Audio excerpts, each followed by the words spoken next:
नमस्कार दोस्तों, आज हमारे साथ में हैं पूर्व सांसद अली अनवर जी, और जो कि अपना समाज और देश से जुड़ी हुई कार्यों के लिए जाने जाते हैं। सर, अभी जो हमारे देश में एक जातीय जनगणना हुई है, मतलब बिहार में हुई है और पूरे देश में होना बाकी है, इसकी वजह से जो राजनीतिक गलियारा है उसमें काफ़ी हलचल हो गई है और कुछ सामाजिक स्तर पर भी काफ़ी लोग एक्टिव हो गए हैं। तो इसके बारे में आप क्या कहना चाहते हैं? देखिए, पहली बात तो कि बिहार में ये जनगणना नहीं है, ये सर्वे है। जनगणना तो सेंसस कमिश्नर करते हैं, कराते हैं, एक वो एक्सपर्टीज उनके पास है और उसकी लीगल वैलिडिटी भी वो है। ये स्टेट कई तरह का सर्वे कराते रहते हैं, वो सर्वे हुआ है। लेकिन इसलिए इम्पोर्टेंट है कि ये देश भर में मांग उठ रही है, लेकिन मोदी जी तो ये नहीं कराए और नहीं कराएंगे। इसलिए वो जानते हैं कि उनका जो कम्युनल पोलराइजेशन का एजेंडा है वो गुब्बारा आसमान में उड़ रहा है। उसमें जाति जनगणना अगर हो जाएगी तो वो मामला जात पर चला जाएगा, तो वो सेकेंडरी हो जाएगा, वो उनका गुब्बारा नीचे जमीन पर चला आएगा।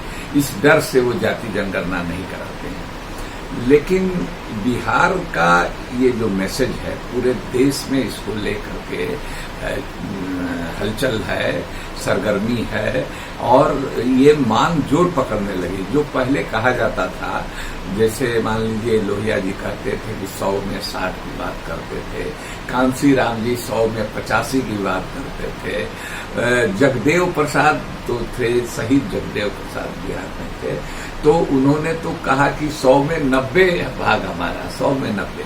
तो वही बात सही साबित हुई है इस जनगणना में, बिहार की जनगणना में। जो ये तो सामाजिक जनगणना हुई, मैंने जातियों की गिनती हो गई, तो इसमें जो फिगर आया है, तो इसमें तो अगली जातियों के लोग 10% है, तो 90 पिछड़े दलित ही हैं। Schedule caste, schedule tribe, OBC, Bihar में तो ईबीसी भी है, मोस्ट बैकवर्ड भी, एक्सट्रीमली बैकवर्ड भी है। तो ये मिलाकर के 90% हो रहे हैं। तो भाई उनको तो 10% रिजर्वेशन मिल गया, तो अब बाकी लोगों को 27% से, अब इससे सवाल उठता है कि 27% का दायरा आगे बढ़ाइए। सुप्रीम कोर्ट ने भी खुद उस दायरे को बनाया और खुद तोड़ भी दिया। उसने कह दिया कि ईडब्ल्यूएस के मामले में कि ये 50% से आगे चला गया, तो वो बाउंड्री टूट गई। तो अब मांग उठेगी कि जिस 27%, 63% जिसकी आबादी है, उसको आप बिहार के आंकड़े के अनुसार 63% ओबीसी की आबादी है, उसमें आप 27% दे रहे हैं, तो इसको बढ़ाइए। और ओबीसी में ईबीसी ज्यादा है, 4 जातियां यादव, कोयरी, कुर्मी, बनिया मिला करके 27% है। उसमें मुस्लिम भी है, उसमें मुस्लिम शेख भी है, उसमें पठान भी है। शेख तो अपर कास्ट में है, उसमें कुछ मुस्लिम जातियां हैं, जैसे मलिक है, जैसे नहीं, अंसारी वगैरह नहीं है, वो एनेक्सर 1 में है, एनेक्सर 1 में है। तो सुरजापुरी है, इस तरह की कुछ जातियां मिलाकर के 27% है। जनरल कैटेगरी में भी मुसलमान हैं। और वो मजे की बात यह है कि राजपूत, भूमिहार, ब्राह्मण, तीनों को मिला दीजिए, और इधर से जो मुस्लिम जो अपर कास्ट है, शेख, सैयद, पठान, ये ज्यादा हो जाता है। राजपूत, भूमिहार, ब्राह्मण, ये इन लोगों से Muslim upper caste, Hindu upper caste से भी ज्यादा है। उसी तरह से अब 36% हो गया अति पिछड़ा।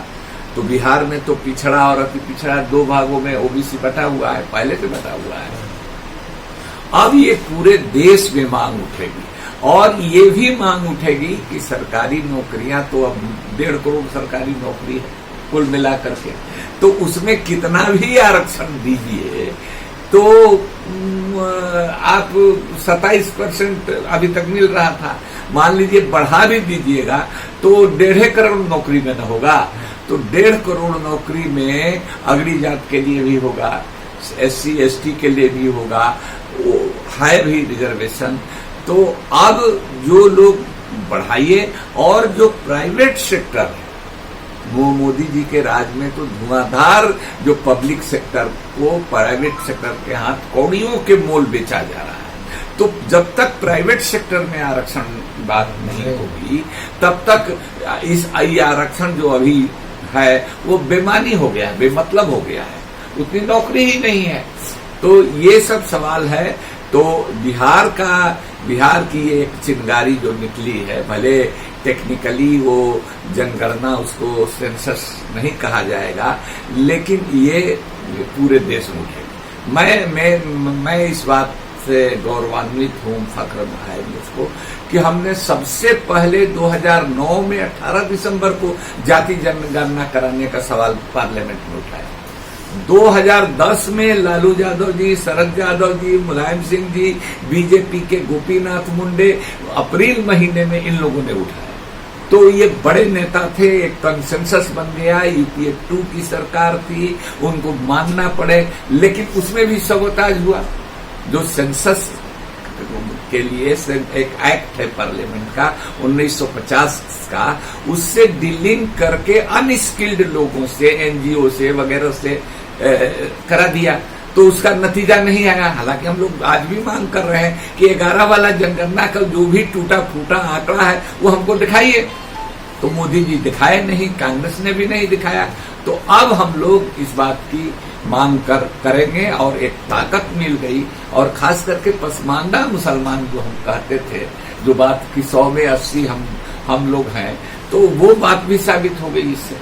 तो जो रेशियो हिंदू में अगड़े पिछड़े का है, वही मुसलमान में भी है। तो ये मांग के लिए एक ठोस जमीन तैयार हो गई। लेकिन असली मामला तो जो शीतकालीन सत्र में आएगा, विंटर सेशन में, नीतीश कुमार जी ने कहा है, मुख्यमंत्री जी ने, कि वो रिपोर्ट रखेंगे पूरी। उसमें इकोनॉमिक सर्वे है, किसके पास कितना धन है, दौलत है, जमीन है, सरकारी नौकरियां है, IAS है, IPS है, डॉक्टर है, इंजीनियर है, टीचर है, प्रोफेसर है, कितने यूनिवर्सिटी में, ये सारा चीज का आंकड़ा आ जाएगा। और कितनी किसके पास जमीन है, किसके पास कारखाना है, कितना ठेकेदारी में कितना, तो ये आएगा तो और ताकत मजबूत होगी OBC, दलित, पिछड़ों की ये आंदोलन और जोर पकड़ेगा। सर, मेरा एक छोटा सा सवाल और है आपसे। कुछ लोग ये कह रहे हैं कि जब तक पूरे देश में ये जातीय सर्वे हो या जातीय जनगणना हो और पूरे आंकड़े हमारे सामने, सोशो इकोनॉमिक आंकड़े सामने आए, तब तक के लिए, क्योंकि ये बात साबित हो गई है कि लगभग 90% जो संसाधन है, नौकरियां हैं, इन पर अपर कास्ट का कब्जा है। तो क्या ऐसी कोई व्यवस्था हो सकती है कि इनका SC ST और OBC का बैकलॉग पूरा करने के लिए अपर कास्ट का जो जनरल एक फॉर्मेट होता है या जनरल कैटेगरी होती है, उसको एकदम या तो बंद कर दिया जाए या उसको 2-4% पर ही रहना है? ऑफ कोर्स ये मांग उठेगी कि इतना दिन नहीं हुआ, इतना बैकलॉग है। लेकिन देखिए, वो सवाल होगा बहुत मुश्किल। हम लोग सवाल तो उठाएंगे, लेकिन हम लोग अभी ये कह रहे हैं कि अभी सबसे बड़ी चीज है कि पिछड़ों में भी एकता नहीं है, पिछड़ों के नेता भी आपस में बटे हुए हैं। तो सबसे पहला टास्क तो है कि मोदी को हटाना है, क्योंकि ये आरक्षण विरोधी है, सेंसस नहीं कराएंगे, ये पिछड़ा वर्ग का अपने को कहते हैं, लेकिन सारा काम इनका पिछड़े वर्ग के खिलाफ है। तो इनको हटाना हम लोगों की प्रायोरिटी है। बहुत बहुत शुक्रिया सर, आपने हमारे लिए वक्त निकाला। बहुत बहुत शुक्रिया। शुक्रिया।